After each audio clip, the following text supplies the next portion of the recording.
Muito obrigado, Paulo. Agradecer ao Esper pelo convite de novo.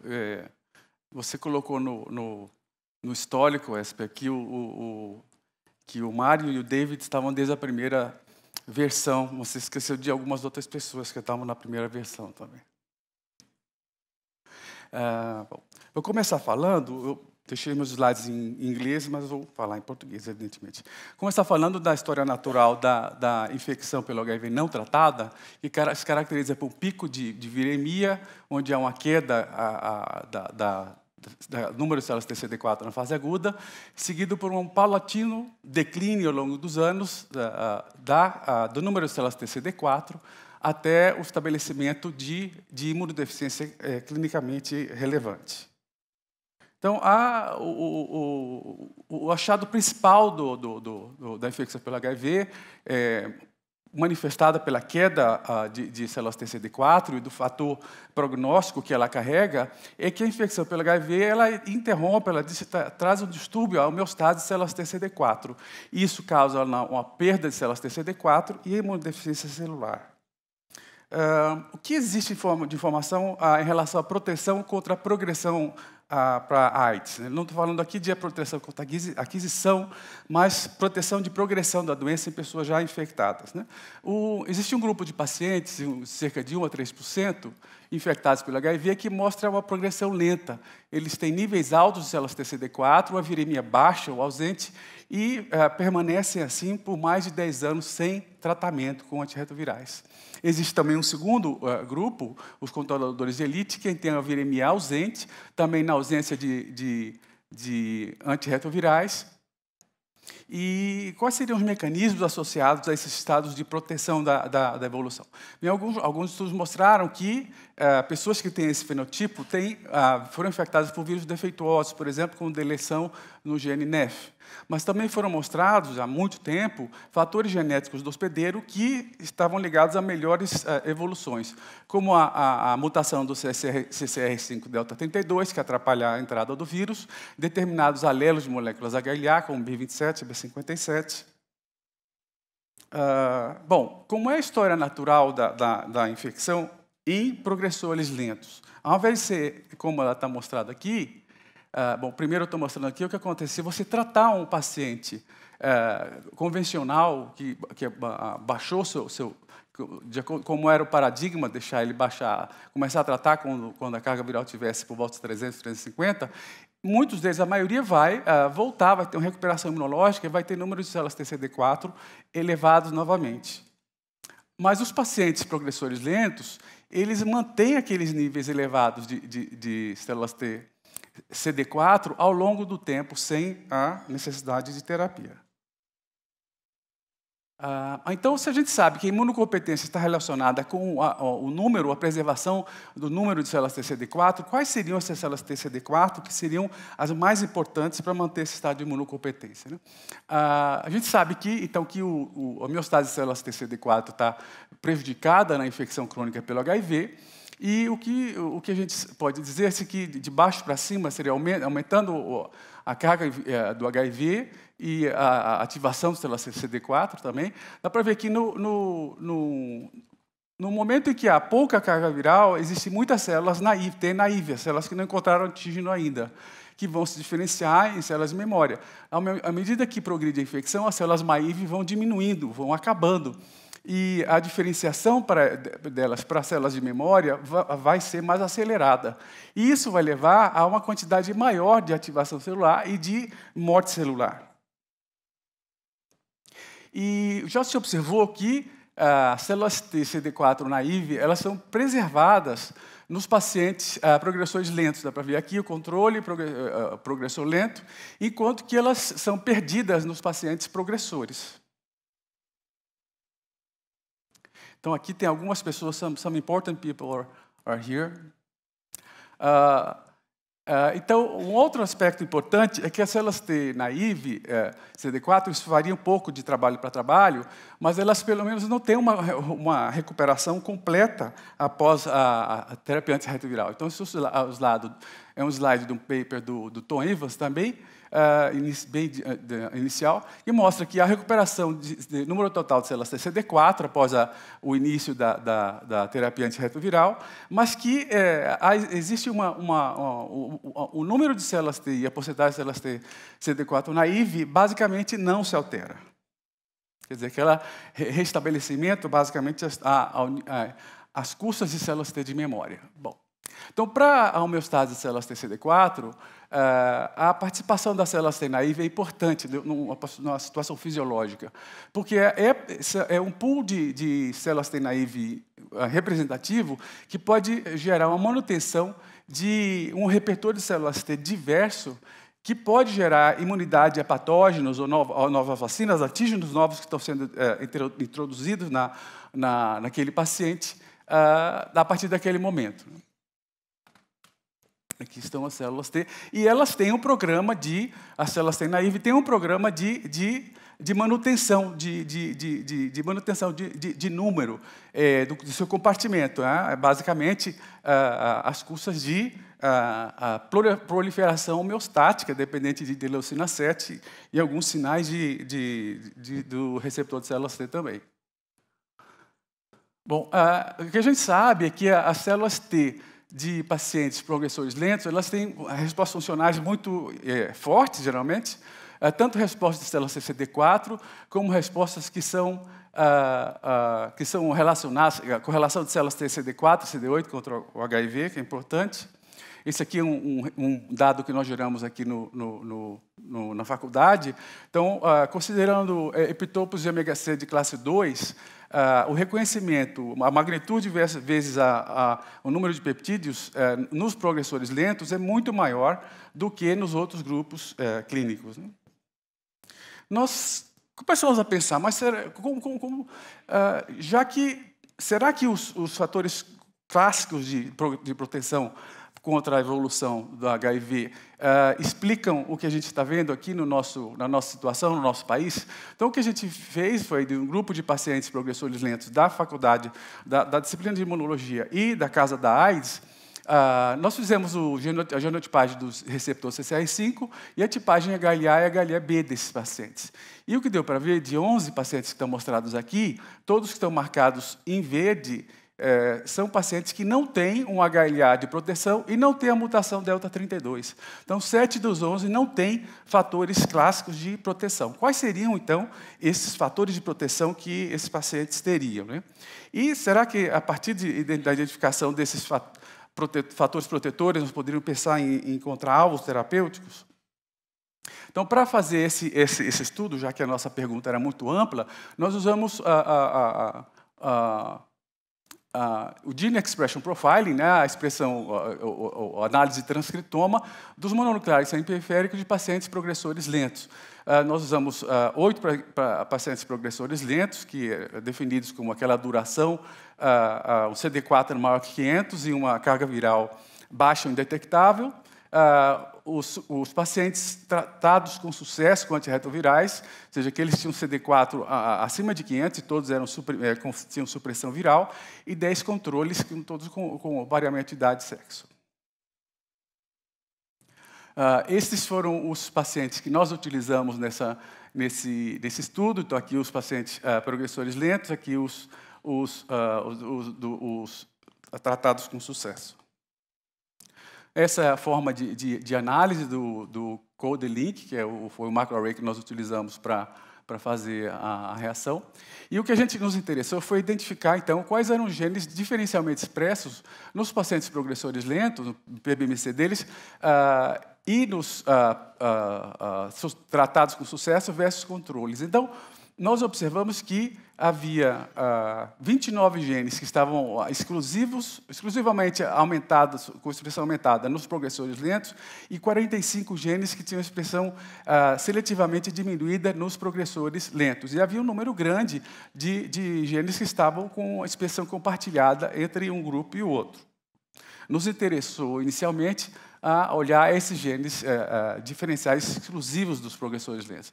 E escolhemos, então, 22 genes para a validação pelo PCR em tempo real, E isso aqui é uma análise bioinformática com o Engineered Pathways Analysis, uma análise que permite dizer, baseado no perfil de moléculas, de genes que estão diferencialmente expressos, quais são as vias moleculares importantes que estão bem representadas naquele conjunto de genes. Então, o que a gente pode ver, houve vários...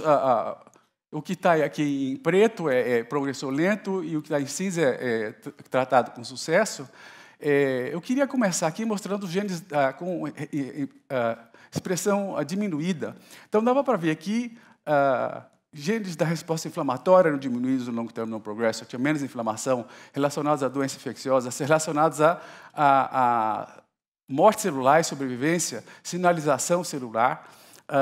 Então, isso parecia ser até uma imagem em espelho do que era para ver aqui. O que estava alto nessas categorias, o que estava reduzido às categorias estava alto nos progressores, estava alto nos tratados com sucesso. Então, o que a gente viu também foi que a via de morte celular e sobrevivência, ela tinha um maior número de genes diferencialmente expressos nos progressores lentos. Eram 28 genes dentro dessa lista que a gente fez aqui. Então, o que a gente hipotetizou é que nos progressores lentos havia, então, a via de sobrevivência celular, genes anti-apoptose e a população quiescente estavam preponderantes, enquanto que nos tratados com sucesso havia mais genes de apoptose, ativação e inflamação. Eu queria só dar um detalhe a mais, que quando nós analisarmos quais eram os genes da via de morte celular e sobrevivência, o que nós vimos era que, entre os progressores lentos, havia uma upregulation de genes anti-apoptóticos e pró-sobrevivência, e entre e um downregulation dos pró-apoptóticos. E essa imagem em espelho acontecia nos tratados com sucesso. Isso que nos levou a gerar essa hipótese aqui. Bom, então, nós vamos tentar validar algum desses genes. Aqui eram genes que eram diferencialmente regulados, exclusivamente os progressores lentos, em comparação com os pacientes tratados. Então, a gente viu aqui que havia alguns genes que estavam muito diferencialmente expressos em relação ao controle e muito diferencialmente expressos em relação aos pacientes tratados. Então, a diferença maior embora aqui a IL-8 tenha dado uma diferença grande, ela também era aumentada no paciente tratado. Mas a maior diferença, magnitude, era a desse gene chamado RIG2, que era muito mais expresso no progressor lento do que no paciente tratado. Nós vimos também alguns genes que eram regulados por mesmo lado, ou seja, downregulated de forma igual entre os dois grupos de pacientes com HIV em relação a controles. Alguns aumentados, outros diminuídos. Então, aqui a gente estudou com um número um pouco maior de amostras e viu que, de fato, o RIG2 estava com a expressão aumentada no LTNP em comparação com os pacientes tratados. Então, o que é esse RIG2, né? Nós fomos, então, olhar para trás e vimos que o RIG2 é uma proteína pequena de 6,5 kilodaltons, é secretada, ela é expressada em tumores, e a literatura inicial era toda da sua expressão em tumores, e nesses tumores, hoje existem vários estudos mostrando que eles se correlacionam com um mau prognóstico, né? Ele está associado ao crescimento celular em tumores e a sobrevivência celular, né? Ele expressa em medula óssea, leucócitos, linfonodos e no timo. E ele também já foi descrito, está expresso em células TCD4 imaturas no lúpus. Qual é a função do RIG2, né? Como eu mencionei, ele está aumentado, a expressão aumentada no câncer, ele é induzido também por hipóxia, e foi descrito, foi o primeiro estudo funcional do RIG2, que ele era um fator proliferativo autócrino no nefrocarcinoma, no carcinoma de células renais.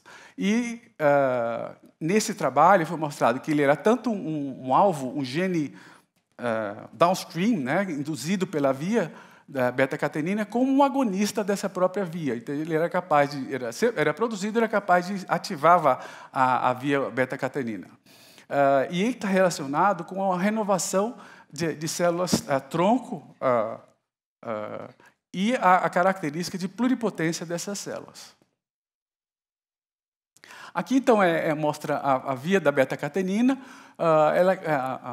Classicamente, você tem a interação do receptor, do ligante Wnt, no receptor Frizzled, e vai gerar uma cascata de interações proteicas que vai levar à fosforilação da GSK3-beta, que é uma enzima fundamental nesse processo. Quando ela é fosforilada, ela vai ser degradada. No momento que ela é degradada, ela vai deixar acumular beta-catenina no citoplasma. Essa beta-catenina, então, vai passar para o núcleo celular e, junto com fatores transcricionais determinados, vai gerar, vai induzir a expressão de um pacote de genes, né? A beta-catenina, a GSK-beta-catenina. Deixa eu ver aqui. Então, se você fizer a inibição da GSK, aumenta a beta-catenina. A gente sabe, pelo estudo do Togashi, que aumentava a produção de RIG2. Esse RIG2 era exportado, ele é solúvel, ele passava até para o plasma, e ele podia ser, ele era um ligante do Frizzle, do mesmo receptor, e era capaz de fazer um feedback positivo. A gente sabe hoje também que um agonista muito usado clinicamente, um antagonista de GSK3-beta e um agonista da via, são sais de lítio, são usados em psiquiatria há muitas décadas. Então, a via de sinalização Wnt-beta-catenina ela é muito conservada, ela está envolvida em sobrevivência de timócitos, de células tronco hematopoéticas e também na sobrevivência de células tumorais, como eu mencionei. Bom, então a pergunta, já que a gente tinha feito essa determinação em PBMC, é qual é o tipo celular que expressa os níveis aumentados de RIG2. Então, nós primeiro fizemos uma separação por monócito, CD4, CD8 e linfócito B, e vimos que CD4 e monócito tinham quantidades semelhantes de RIG2, expressavam quantidades semelhantes de RIG2, sem estímulo, mas quando nós separávamos, então, as células TCD4 nas populações de memória, a gente via que era na célula T CD4 naive que tinha uma grande quantidade de expressão do RIG2, né? Aqui, nessa população, em indivíduos saudáveis. Nós fomos também, então, olhar a expressão de RIG2 nas células TCD4 de pacientes progressores lentos comparados com os tratados. E o que nós vimos, de novo, em células TCD4, era que havia um aumento expressivo da expressão do RIG2 na população, no grupo de pacientes long-term no progressor. E quando nós fomos, então, saber qual subtipo de CD4 estava predominantemente expressando isso nos pacientes long-term no progressors, o que nós vimos foi que, se nós separássemos, comparássemos os níveis de RIG2 em pacientes progressores lentos e indivíduos em células naive de controle saudáveis, essa diferença era de cerca de 5 ou 6 vezes. Então, se o RIG2 estava aumentado cerca de 10 vezes no naive do controle, havia um aumento maior ainda, de cerca de 6 vezes aqui, do RIG2 do progressor lento em relação ao controle. Já em relação às células de memória, não havia essa diferença importante. Então, parecia que, que também nas células CD4, também no PBMC das células, no PBMC de células NTNP, aparentemente eram as células TCD4, e em especial as células TCD4 naive, que eram responsáveis pela grande quantidade de RIG2. Então, a outra pergunta, bom, será que o RIG2 pode sinalizar pela beta-catenina em célula CD4, como ele mostrou fazer no nefrocarcinoma? Então, para isso, um primeiro ensaio foi testar a capacidade de diferentes doses do RIG2 induzirem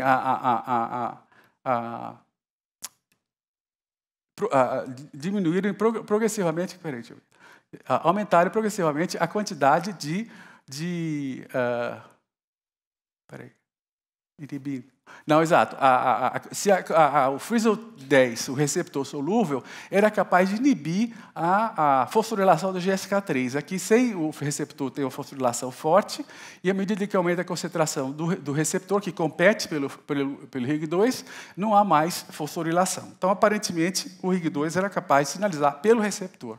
Quando nós testávamos, então, células TCD4 purificadas com beads magnéticos, estimuladas com RIG2 ou com controle, como cloreto de lítio, CD3 e CD28, e medíamos, então, a cascada das proteínas importantes entre beta-catenina e GSK3, nós podíamos ver que a estimulação com o RIG2 ela era capaz de aumentar diminuir a fosfobeta-catenina, que era a forma diminuir a forma degradada, né? Diminuir a degradação de beta-catenina, aumentar um pouco a própria beta-catenina aqui, diminuir a aumentar a fosfo-GSK3 em relação aqui, e aumentar alguns genes-alvo. Por exemplo, a ciclina D1 ela estava aumentada cerca de 1,6 vezes em relação ao controle, e o próprio RIG2, a proteína RIG2, estava aumentada 15 vezes em resposta à estimulação com o próprio RIG2. A gente sabe, então, como o slide já mostrou, que a estimulação com CD3 e CD28 ela é capaz de ativar a via da beta-catenina e aumentar a produção de efetores de genes alvos, né? Então, o que a gente viu aqui foi que, se você usar inibidores do AKT e do PI3K, duas enzimas que estão downstream daqui do CD28, você consegue inibir a expressão de RIG2 também nessas populações. Então, tem um crosstalk da via de estimulação do TCR com a via beta-catenina. O que a gente viu também foi, separando agora os subtipos celulares de memória, olhando as células naive, memória central e memória transitória, o que nós vimos foi que a incubação de RIG2, dos outros agonistas também, mas vamos falar aqui do RIG2, ela era capaz peraí, vamos lá, aumentar a fosfo-GSK3 em células naive, aumentar a fosfo-GSK3 em células de memória central. Aqui, células naive aumentava a GSK3, a GSK3 beta em proteína. Aqui, em células de memória central, aumentava a expressão de GSK3 beta. E o RIG2 não era capaz, nem o lítio, de aumentar a expressão da fosfo-GSK3 em células T de memória transicional. Então, ele sinalizava, o RIG2 sinalizava para a célula T naive e memória central. Então, a gente foi fazer um próximo ensaio utilizando o RIG2 como estímulo para avaliar se havia o aumento da proliferação de células de vários subtipos de memória, né? E o que nós vimos foi que, fizemos isso com um estudo de redução de expressão de CFEC. Então, as células que proliferaram mais eram aquelas células que tinham aumentado o número de células CFSE baixo, que tinham proliferado, né? Então, nós vimos que as células naive e as células de memória central, justamente aquelas que sinalizavam melhor com o RIG2 para a beta-catenina, elas mostravam uma proliferação em relação à incubação com o cloreto de lítio por 6 horas, na ausência de outra estimulação. Nós fizemos também um experimento que a gente incubou o RIG2, ou o cloreto de lítio, em células que estavam sob o efeito de estimulação anti-CD3 e anti-CD28. E o que nós vimos aqui foi, olhando células Ki67, células com marcador de proliferação, que o tratamento com lítio aumentou bastante o número de células Ki67 naive, e não das células de memória central. Então, se você considerar um time frame agudo, com um estímulo de TCR, parece que o RIG2 pode fazer essa resposta só para naive.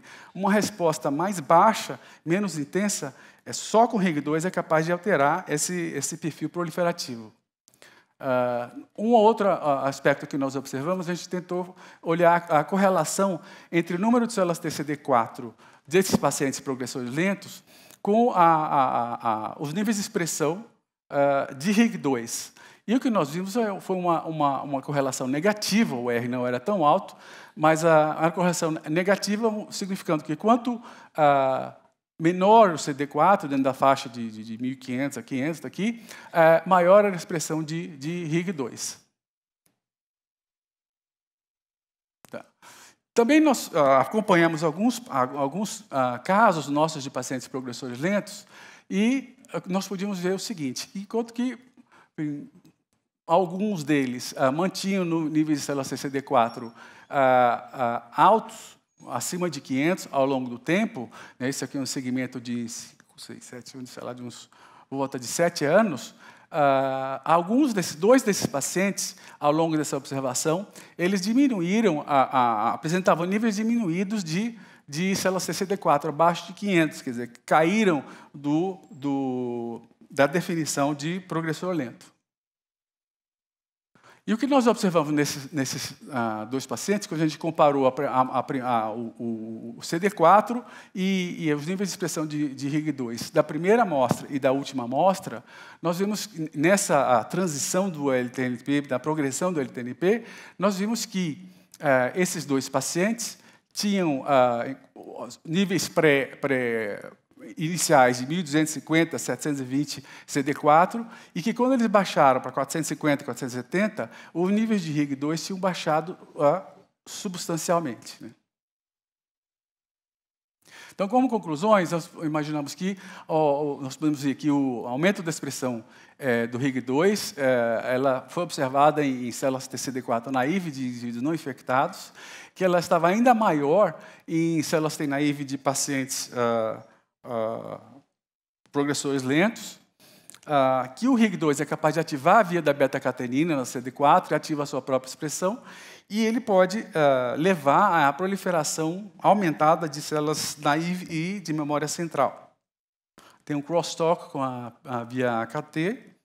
Nós vimos uma correlação inversa de CD4 e RIG2 nos pacientes progressores lentos, e quando havia progressão da doença, havia, então, nós observamos uma diminuição da expressão do RIG2. Então, será que a progressão aqui estava relacionada com a perda de uma resposta homeostática dependente de RIG2? Então, como é que a ativação da via beta-catenina poderia influenciar a proliferação homeostática de células TCD4 naive? Então, a célula TCD4 naive, ela depende para sua manutenção de interleucina 7 e estímulos do TCR de ligantes de baixa afinidade, endógenos. Agora, existem alguns estudos que mostraram que, se você inibir a GSK3-beta, ou seja, ativar a via da beta-catenina, você acaba levando a um aumento, uma expansão do fenotipo de células T naive positiva para o receptor de L7-alfa, em um sistema de camundongos onde você reconstitui com medula óssea humana. E outro trabalho mostrou que um sistema onde aumenta a atividade da via, existe um aumento da sinalização do receptor de L7 em timócitos durante a seleção positiva, às custas de aumento da expressão do receptor e diminuição de inibidores dos SOCs da transdução do sinal. Já foi observado também que a deficiência da via Wnt relacionada com a idade, ela está relacionada com a menor quantidade de progenitores de células T, aquelas células que estão vindo antes do timo. Né? Então,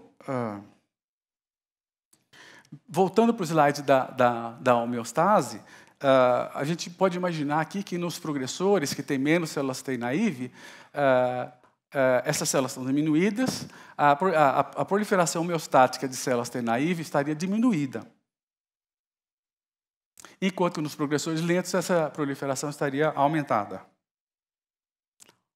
Então, será que alguma intervenção farmacológica poderia aumentar os níveis de RIG2 ou aumentar a sinalização da via Wnt-beta-catenina ao longo da infecção pelo HIV? E será que essa alteração farmacológica poderia transformar esse paciente, os outros 97% dos pacientes, em pacientes com comportamento do progressor lento, de manutenção das células TCD4 e de imunocompetência? Existem hoje, o lítio é uma droga usada há 40 anos, que ativa a via beta-catenina. Ele é usado cronicamente, o perfil de segurança dele é conhecido há muito tempo, e ele tem, o engraçado é que ele tem também efeitos supressores da replicação do HIV. Então, existem outras moléculas pequenas que estão sendo testadas hoje, algumas já aprovadas pelo FDA, que são capazes de inibir a via da beta-catenina. Então, eu gostaria agora de agradecer e mencionar as pessoas que fizeram esse trabalho, em especial duas pessoas, a Camila Chaves Santos e a Marina Carolina Luque. O Esper, como sempre, estava presente no trabalho. No Serviço de Imunologia da USP e na Casa da AIS, nós tivemos um importante apoio. Parte desse trabalho foi feito na Universidade de Montreal e na Drexel University. Isso era no laboratório do Rafik Sekali, na época que ele ainda estava na Universidade de Montreal. E agora eu estou disponível para responder perguntas. Obrigado.